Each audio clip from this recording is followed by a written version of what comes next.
Hey everybody, welcome back to another episode of Etchison 30K Media.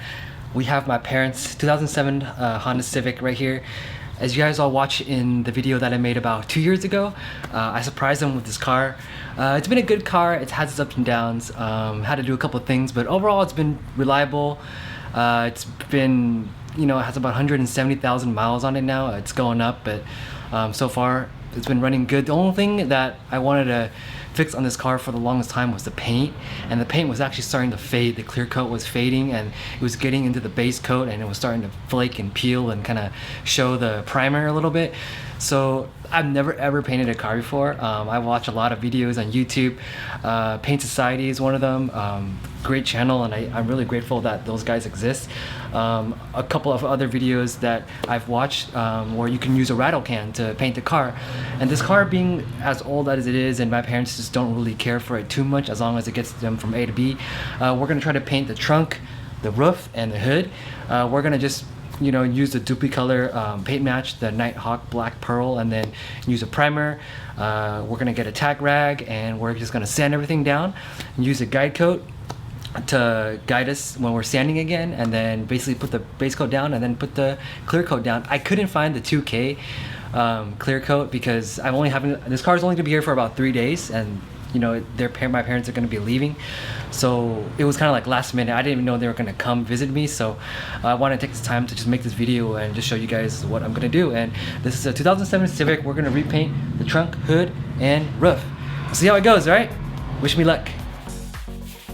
So we're going to grab a scuff pad or a 400 grit sandpaper and just start sanding down the edges. I sanded it down to about enough so you can see the primer, and then I kept on going a little bit, and then I upped it up to about 600 grit sandpaper, and I kept on sanding it out and trying to smooth it out. I did a combination of both dry and wet, and this is just a first step. It's one of the most hardest parts because you have to prep everything. A good paint is only as good as the prep work, and obviously I've never painted a car, but I'm just trying to make everything as good as possible, and it was a good learning experience for me looking back. But nevertheless, you got to make sure that you do a good job sanding. So sometimes I think it's better to get an orbital sander. I think that takes less stress off your arms, and you don't have to use as much energy when you're sanding.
So here we are masking down the car. Make sure you use a good masking tape. I'm using a 3M masking tape here because if you use the wrong tape, the paint is going to seep through when you spray on your base coat, and you don't want that to happen because if that seeps through the paint, it's going to go over to your other paint and it's going to cause a lot of overspray, and you don't want that. So we made sure to mask off all the edges and make sure everything is nice and clean.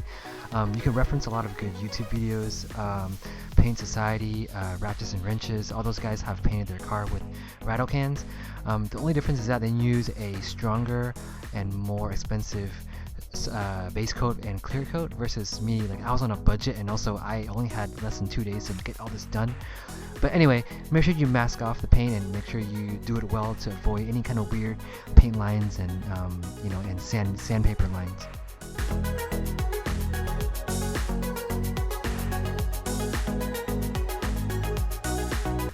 And that's it for the sanding and getting it all prepped for paint. So the next episode, we're going to prep the car, cover it up, and then make sure everything's masked off. So please make sure you tune in and subscribe. Thanks.